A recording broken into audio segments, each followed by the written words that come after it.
महाराष्ट्राचे लक्ष सध्या स्थानिक स्वराज्य संस्थांमध्ये ओबीसीसाठी असलेल्या राजकीय आरक्षणाच्या मर्यादांवर कोर्टाच्या निकालाकडे केंद्रित झालेले आहे।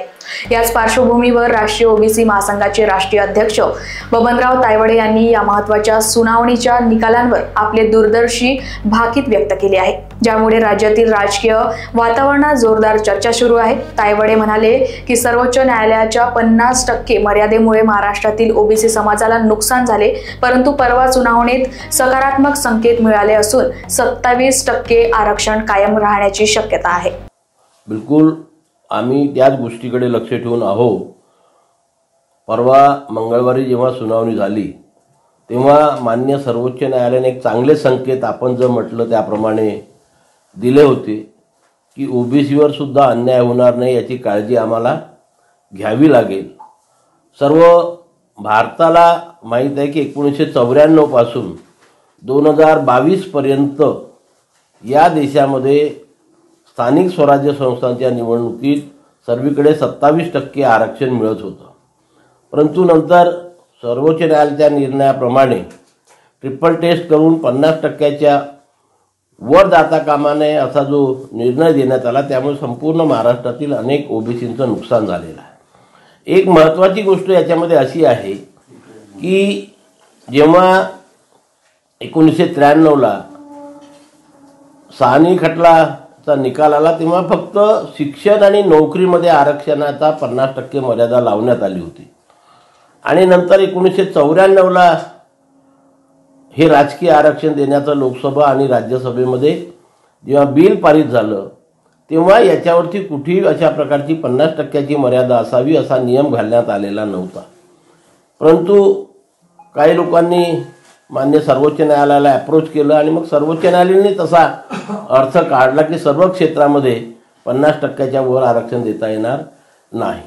पण आता या स्थानिक स्वराज्य संस्थांच्या निवडणुका घेण्यासंदर्भात जो सर्वोच्च न्यायालयाने निर्णय दिला होता जस्ट आता 2-3 महिन्यापूर्वी, तेव्हा सर्वोच्च न्यायालयाने तसं म्हटलं होतं की 2022च्या पूर्वी जी परिस्थिती होती त्या परिस्थितीनुसार निवडणुका घेण्यात याव्या आणि म्हणून पूर्ण भारतातील ओबीसी वर्गामध्ये एक आनंदाची लहर आली होती, खुशीची लहर आली होती की आता आमचं 27% म्हणजे 22च्या पूर्वी जे 27% आरक्षण होतं ते कायम राहणार आहे।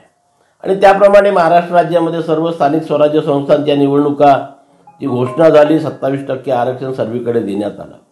पण पुन्हा काही व्यक्ती सर्वोच्च न्यायालयाला अप्रोच झाल्या आणि त्यांनी सांगितले बा हे 27% आरक्षण दिल्यामुळे ही मर्यादा 50%च्या वर जाते आहे, काही ठिकाणी 60%, 70% जाते आहे।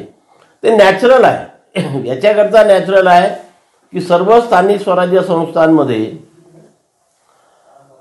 शेड्यूल कास्ट आणि शेड्यूल ट्राईबला त्यांच्या लोकसंख्येच्या प्रमाणात आरक्षण देण्याचं संविधानामध्ये तरतूद आहे आणि ही तरतूद असल्यामुळे ज्या ज्या ठिकाणी एससी आणि एसटी या दोघांच्याही आरक्षणाची बेरीज ही 23%च्या वर ज्या ज्याप्रमाणे जात जाईल त्याप्रमाणे ओबीसींचं 50%च्या आत जर आरक्षण केलं तर कमी होईल, अन्यथा 23%च्या वर जेवढं जाईल 25-30% झालं तर 30 आणि 27 57, 40 झालं तर 40 आणि 27 67 अशा प्रकारची आरक्षणाची मर्यादा वाढणार आहे आणि त्याच्यामध्ये काही गैर नाही।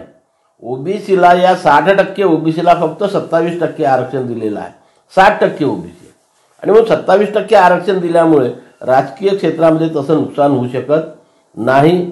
आणि परवाच्या दिवशी सर्वोच्च न्यायालयाने जे संकेत दिले ते संकेत जर त्यांनी विचारात घेतले तर मला वाटतं हे 27%ची मर्यादा आज कायम राहील आणि ते कायम ठेवून निवडणुका घ्या अशा प्रकारचा निर्णय येऊ शकतो।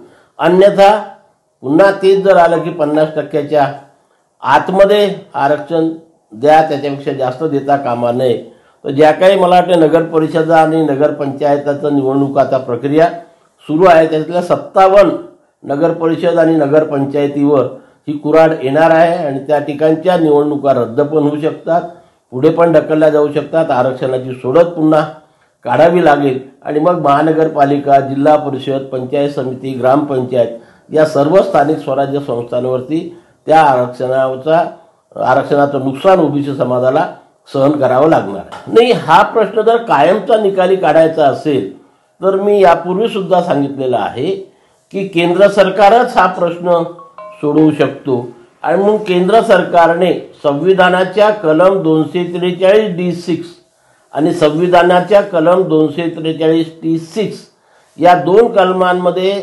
अमेंडमेंट करून त्या ठिकाणी या देशातील ओबीसीला स्थानिक स्वराज्य संस्थांच्या निवडणुकीमध्ये 27% आरक्षण देण्यात येईल अशा प्रकारची तरतूद अमेंडमेंट जर केंद्र सरकारने लवकरात लवकर संविधानामध्ये केली तर हा प्रश्न कायमस्वरूपी निकालात निघू शकतो. नाही, घोळ घातला नाही. मी आत्ताच आपल्याला सांगितलं की त्या ज्या परिसरात ही निवडणूक होते आहे त्या परिसरात SC आणि STची लोकसंख्या किती आहे.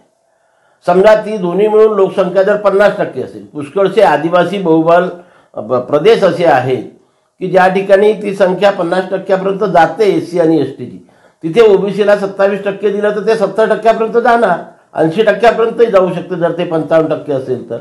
आणि म्हणून कोणी घोळ घातलेला नाही, हा नॅचरल घोळ आहे. आणि म्हणून ओबीसीला त्या भागात सुद्धा ओबीसी राहतात ना, 50% SC ST आणि 50% ओबीसी असतात. त्या ओबीसींना आपल्या या हक्काच्या आरक्षणापासून वंचित राहावं लागतं. म्हणून राजकीय क्षेत्रामध्ये तरी 50%ची मर्यादा लादली जाऊ नये असं आमचं मत. लोकवाहिनी मीडियासाठी अविनाश तोतडेची रिपोर्ट, नागपूर.